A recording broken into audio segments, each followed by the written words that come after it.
نێرانی بازنەکاندید سڵاوی خۆی گەورەتان لەبێت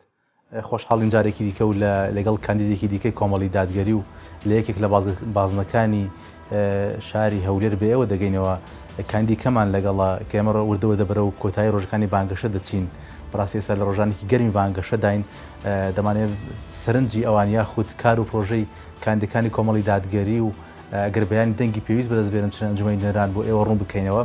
ئەویش مامۆستا قومرێمان لەگەڵا سەرەتا پرۆفایلێکی ئەو دەبینین پاشان لێژە بە گفتوگۆکەمان دەدەین. قومریە شێخ محەممەد بەرزنجی ساڵی 1970 لە بنەماڵەیەکی ئاینی و خوێندەوار لەدایک بووە. بەهۆی ڕۆڵ و کاریگەری مامۆستا شێخ محەممەد بەرزنجی باوکی لە هۆشیارکردنەوەی ئاینی و نیشتیمانی هاوڵاتیاندا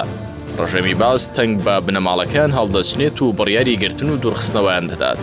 دوجار بنەماڵەکان بە ناچاری کۆچ بۆ کوردستانی ڕۆژهەڵات دەکەن و لە شاری سنە نیشتەجێ دەبن.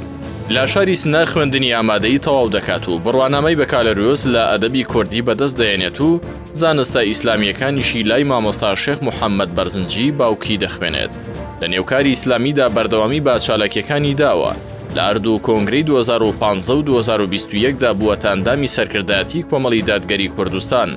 چالاکی بواری هۆشیاری مافەکانی ژنانە و ئەندامی دەستەی دامەزرێنەری گروپی ئاشتی ژنان لە کوردستان و ئەندامی دەستەی دامەزرێنەری تۆڕی هاوبەشی ڕێکخراوەکانی ژنانە لە سلێمانی. لە پەی چالاکی و خزمەتەکانی لە بواری ئافرەتان و ژناندا خەڵاتی ژنانی سمبولی پێبەخشراوە. ئێستا ئەندامی سەرکردایەتی کۆمەڵی دادگەری کوردستان و بەرپرسی مەکتەبی خوشکان و سکرتێری ڕێکخراوی خوشکانی ئیسلامیە لە کوردستان کاندیدی ژمارە 25 کۆمەڵی دادگەری کوردستانە لە بازنەی 3 ڕۆژئاوای هەولێر بۆ هەڵبژاردننی ئەنجومەنی نوێنەرانی عێراق.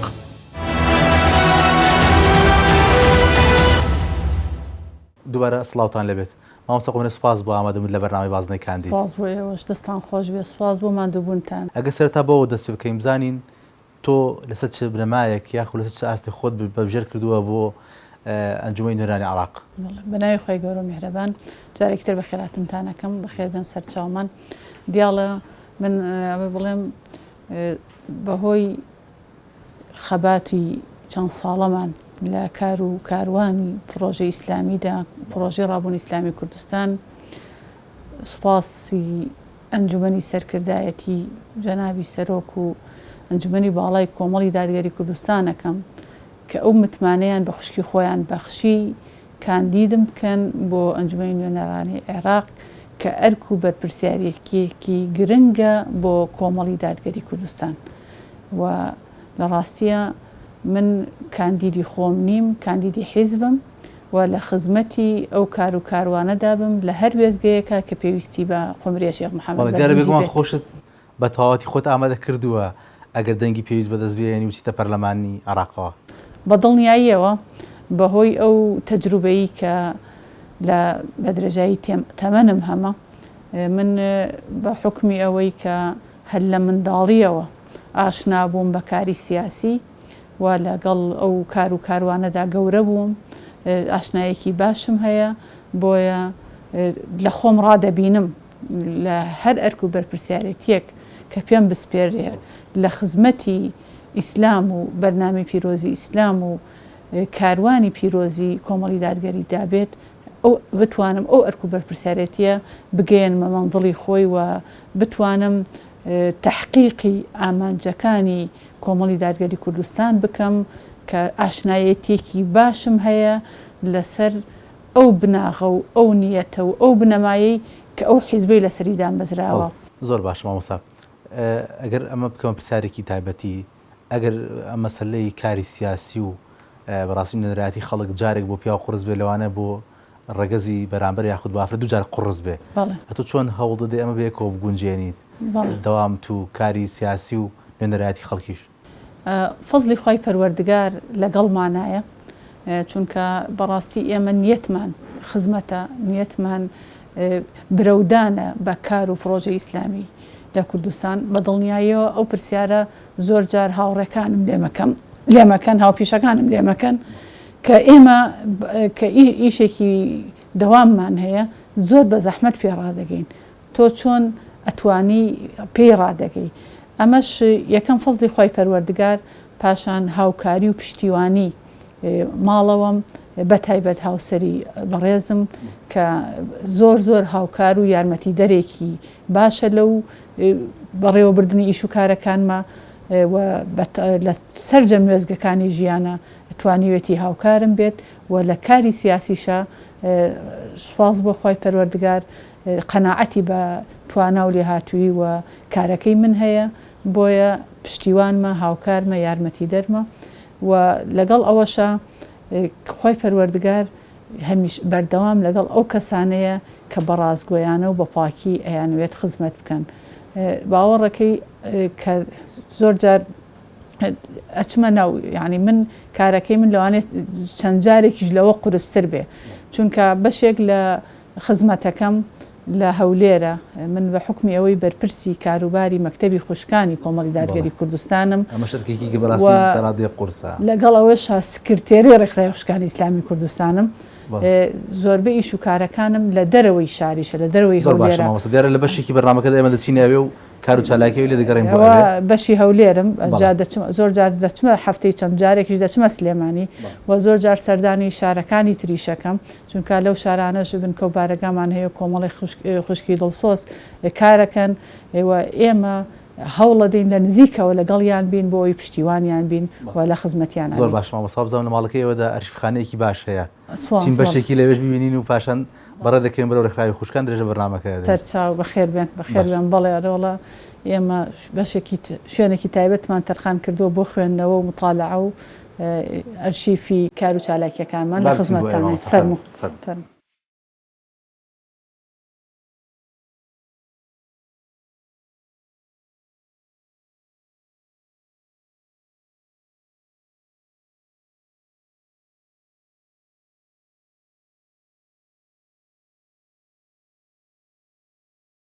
مامۆستا پرسم بەڕاستی بگومان خوێندنەوە نووسین کاری سیاسی مامۆستایەتی هەموو ئەمانە کۆمەڵ ئەرکم بەیەکەوە دوجار لەسەر حسابی مناڵەکان بووە یان چۆنەوە چۆن ڕێکخراوە سوپاس بۆ خۆی گەورە لە پاڵ ئەمەیە بە فەزلی خۆی پەروەردگار من دایکی 6 منداڵم و ئەلحەمدولیلا توانیومە هاوکار و پشتیوان و یارمەتی دەریان بم مناڵەکانم پلەی باشی زانستی و الحەمدولیلا لە ڕووی ئەدەبیشەوە لە ئاستێکی زۆر باش و پەروەردەییدان هەر ئێستا کوڕە بچووکەکەم هاتەوە وتیدایە زۆر سەربەرز بووم لە ئاینە سوورەتێکیان لێ پرسی من زۆر باش زانیم ئەوانتر نیانەزانی بخوێنەوە شوێنێکی باش وەری بۆمان ماوەتەوە بە ویراسی ماڵی تایفەی ماڵی باوکی مناڵەکانیش ئەوانیش هەر هەموو زیرەکەن هەمویان کۆمەڵێ دکتۆرن ئەرکە سوپاس بۆ خۆی پەروەردگار یارمەتی دەرم بوو کە لە پەروەردە و پێگەیاندنی ئەوانیشە هاوبەش و بەشدار بم لەگەڵ هاوسەرم. مامۆستا لەم کتێبخانەیەدا چی یادگاریەک هەیە لە مەرحومی باوکت بەجێ مابێ زۆر دڵت پێی خۆش بێ؟ بەڵێ ئەتوانم بڵێم سەرجەم کتێبەکانیم کتێبخانەیە و ئەو کتێبخانەکانی تریش هەمووی کتێبی تایە کە هەدیە و یعنی هەدی تایبەتی جەنابی باوکمە ئەو سیلسیلەی صحیحی مسلم هەدی جەنابی باوکمە ئەو تەفسیری گوڵشان تەفسیری تربەوی لە قورئان و گرنگترینیشیان ئەعلام النساء کە جەنابی باوکم مەرحومی باوکم بەڕاستی ئەوەی کاتێک کە پێبەخشیم پێی وتم ئەمەوێت تۆش ببیت بە یەکێک لەو ژنە هەڵکەوتوانە لە سەردەمی ئیسلامە و ئەم کتێبەش کە بەڕاستی هەوڵ و تێکۆشانی نیو سەدە لە تێکۆشانی باوکمە و دیارە ئەمە بەرهەمی ماندووبوونی سەنتەری پەرەپێدانی سەنتەری لاوانی خۆمان و هەروەها مەکتەبی ڕێکخراوە پیشەوی جەماوەریەکانە. مامۆستا لە پاڵەوەدا جەنابەت زمانی عەرەبیت زۆر باشە ئەلحەمدولیلا سپاس بۆ خۆ. ئەمە خاڵی گرنگ نییە بۆ کەسێک کە دەبێتە پەرلەمانتار لە ئەنجومەنی عێراق پێویست ناکە زمانی عەرەبی باش بزانێت؟ ئەمە خاڵێکی گرنگە خاڵێکی تری گرنگ کە من بەڕاستی ئەتوانم بڵێم بە خاڵی هێزی ئێمەیە ئێمە وەکو بنەماڵە لە ناو ئەو کوتلەکانی ئەو ئەحزابی ئەوانی کە لە پەرلەمانی عێراق بن ئێمە ناسراوین هەر زۆربەی سەرۆکی ئەحزابەکان کاتی خۆی دۆستایەتێکی زۆر بەڵێ دۆستایەتێکی زۆر و پاشان بەڕاستی بڵێم لەگەڵ جەنابی باوکمە هەندێکیان هەر قوتابی جەنابی باوکم بوون ئەمە خۆی لە خۆیان وەکو ناسراویەک من حەزم کرد لێرەشەوە ئەوە ئاماژەی پێ بکەم ئەلئیسلام کەما یەتەجەلا فی کتاب الله یەکێک لە کتێبە هەرە بەهێزەکانی جەنابی مامۆستا عەلی باپیر کە ئەوە بە هەدیە لە جەنابی مامۆستا عەلی باپیر وەرم گرت و ئەویش وەکو تۆحفەیەکی بەهێزە بەڕاستی من زۆر دڵم پێی خۆشە بە هیوای سەرکەوتن مامۆستا وێزگی کەشمان هەیە لەگەڵ تۆدا بۆی فریا هەموو وێزەکانی کە بکەوین دژە بەرنامەکە دەین لە بەشێکی کەدا لە خزمەتتانەدا.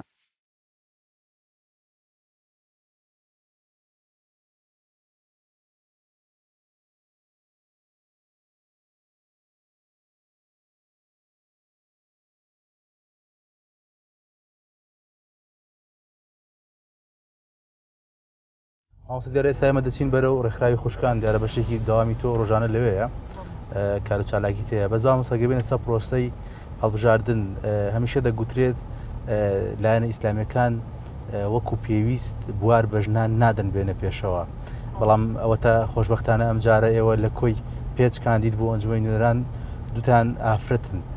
ئێوە چۆن وەڵامی ئەو دەنگۆیانە دەدەنەوە؟ لە ڕاستیە ئێمە ئێستا کە مەسەلەی بابەتی هەڵبژاردن و پرۆسی هەڵبژاردنە لەوانەیە بابەتەکە تایبەتمەندی خۆی هەبێ بەڵام لە کۆمەڵی دادگەری کوردستانە بە ئاعترافی کۆمەڵگەی نێودەوڵەتی و UN ومەن و ئافرەتانی تر و نووسەر و ڕۆژنامە نووسان چالاکوانان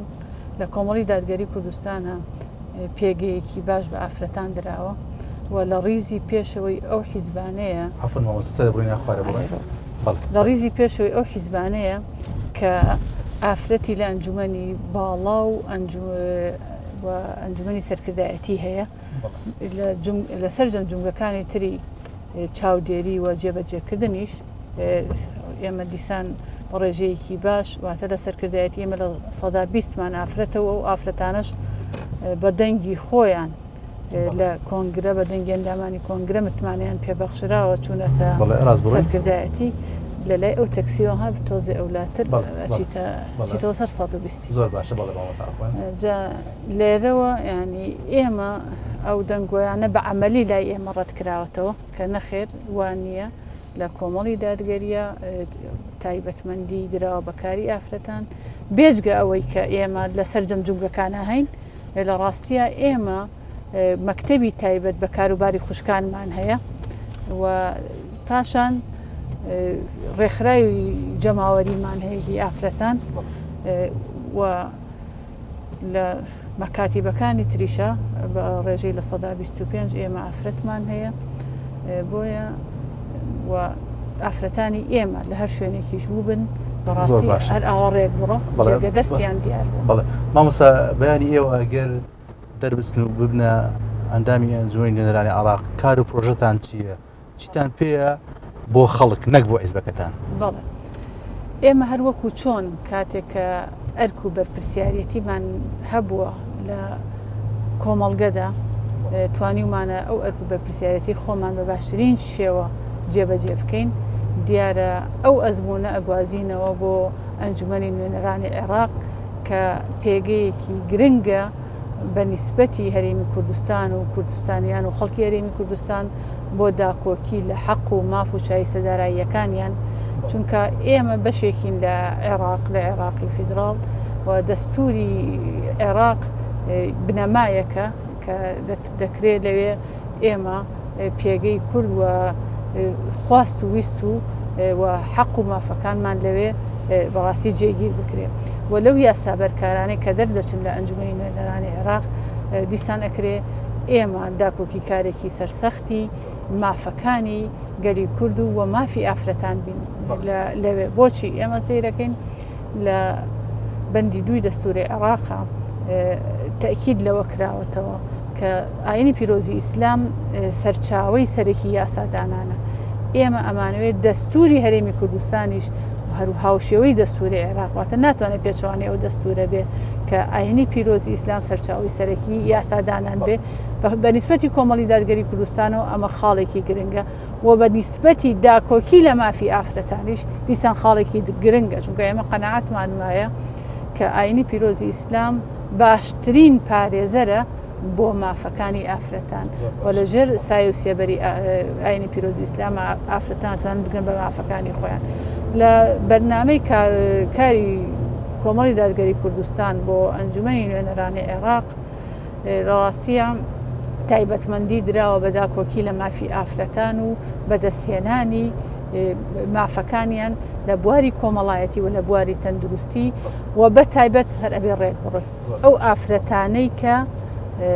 پاشماوەی کارەساتەکانی ڕژێمی پێشووی باسن ئەمەش هەر ئەبێ ئێمە بەڕاستی لە ئەنجومەنی نوێنەران داکۆکی لەوە بکەین کە ئەبێ قەرەبوو بکرێنەوە و کار بۆ قەرەبووکردنەوەیان بەڵام مامۆستا ئێستا لەوانەیە کەسێک کە گوێ لەم گفتوگۆی ئێمەیە بپرسێ باشە لایەنە کوردەکانی دیکە ئەوانەی کە لە هەرێم باڵا دەستن بە ڕێژەیەکی زۆری کورسی نەتوانن بەم شێوازە بەرگری لە مافەکانی ژنان یاخود لە مافەکانی گەلی کورد بکەن لە ناوەند کۆمەڵی دادگەری بە چەند ئەندام پەرلەمانێکەوە چۆن دەتوانێت ئەم بەرگریە بکات هەروەکو ڕابردوو شاهێدە ئێمە وەکو کۆمەڵ پێشتریش یەکەم شەهید لە پێناوی حەق و مافەکانی گەلی کووردا ئەوە شەهیدی کۆمەڵی دادگەری کوردستان بووە مۆسا محەممەدی سەنگاوی و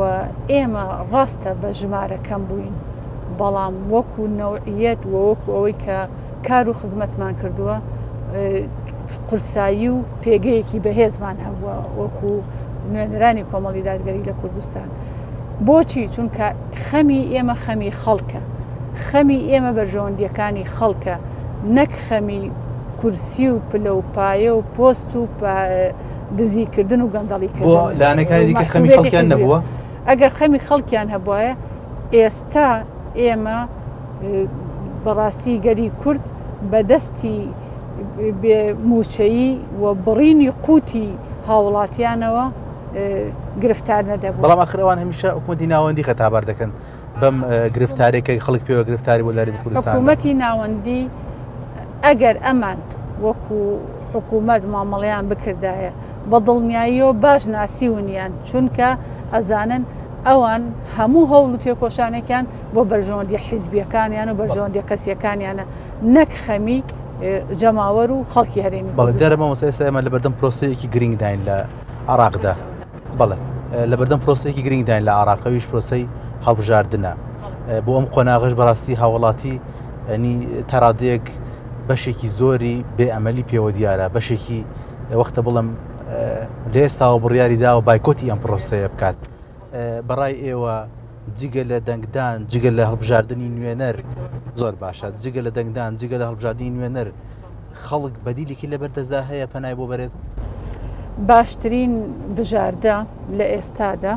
چوونە سەر سندوقەکانی دەنگدانە بەشداریکردنە لەو پرۆسەیەدا بە ئیرادەی خۆت و بەویستی خۆت ئەگەر ناڕازیت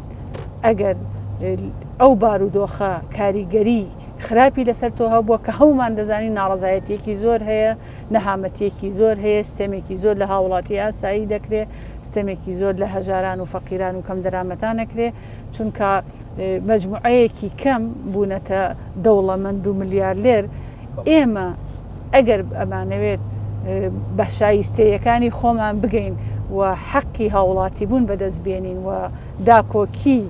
لە مافی خۆمانەکەین و داوای دادگەری دەکەین کەواتە پێویستە بچیتە سەر سندوقان دەنگدان هەڕێک بڕۆ و بەشدار بی لەو پرۆسەیەدا.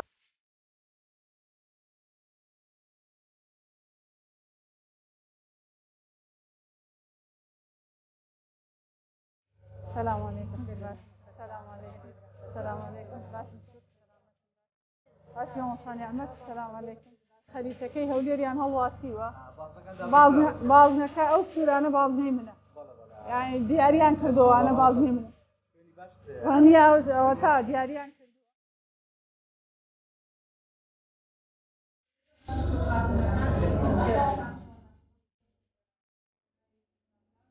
مامۆستا دیارە ئێستا ئێمە هاتووین بۆ ڕێکخراوی خوشکانی ئیسلامی لێرە کار و چالاکی ئەوە دیاریکراوی چییە ڕۆژانە؟ بەڵێ ئێمە ڕێکخراوی خوشکانی ئیسلامی کوردستان کە ئەم ساڵ 29مین ساڵیادی ئەو ڕێکخراوەمان بوو کار و چالاکیەکانمان چڕ کردوێتەوە لەسەر ئەو بنەماوەیە کە لەسەری دامەزراوین کە ئێستا ئێمە بە دروشمەکانمان پەروەردە خێزان گەشە پێدانە واتە ئێمە کارەکەین بۆ پەروەردەیەکی ڕەسەن و دانان و دامەزراندنی خێزانێکی ڕەسەن و تەندروست ئەوجا لە چوارچێوەی پەروەردەی ڕەسەن و خێزانی تەندروست ئافرەت دەتوانێت گەشە بکات بەرەو پێش بچێت لە هەموو بوارەکانە خزمەت بە کۆمەڵ بوونی ئەو ڕێکخراوانە لە واقعی ئێستای کۆمەڵی کوردی تا چە گرینگە ئێمە زانین کۆمەڵێک دەستگە ڕاگەاندی گەورە هەیە کۆمەڵ خراویکەیە بە ئاراستەیەکی دیکە خەڵک ئاراستە دەکات یاخود هەوڵ دەدات شیرازی کۆمەڵگا بشێوێنێت ئێوە ئەگەر ببنە پەرلەمانتار تا چەند گرنگی بەم جۆر ڕێکخراوانەدەن چۆن پاپشتیانەکەن بەڵێ ئێمە وەکو ڕێکخراوی خوشکانی ئیسلامی کوردستان کە بە درێژایی 29 ساڵی تەمەنمان کار و خزمەتەکانمان و پرۆژەکانمان لە خزمەتی پێگەیاندنی تاکێکی ڕەسەن و تەندروستا بووە هەر کار و پرۆژەیەک کە بتوانێت خزمەت بە بەرەو پێشچوون و گەشەکردنی ڕاستی ئافرەتان واقعیانی ئافرەتان بکە ئێمە لەگەڵیا هاودەنگین و هەماهەنگین و ئیدانەی هەر جۆرە